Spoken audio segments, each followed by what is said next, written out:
leden, únor, říjen, listopad, prosinec, měsíc,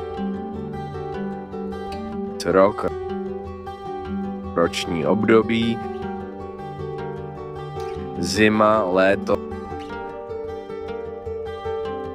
jaro, podzim, chladno, horko, nebe, mrak, duha. Kolik je stupňů? Je 23 stupňů.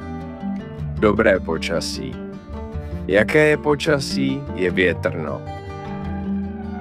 Sněží, prší, je vlhko, je zataženo, je slunečno, je zima, je horko.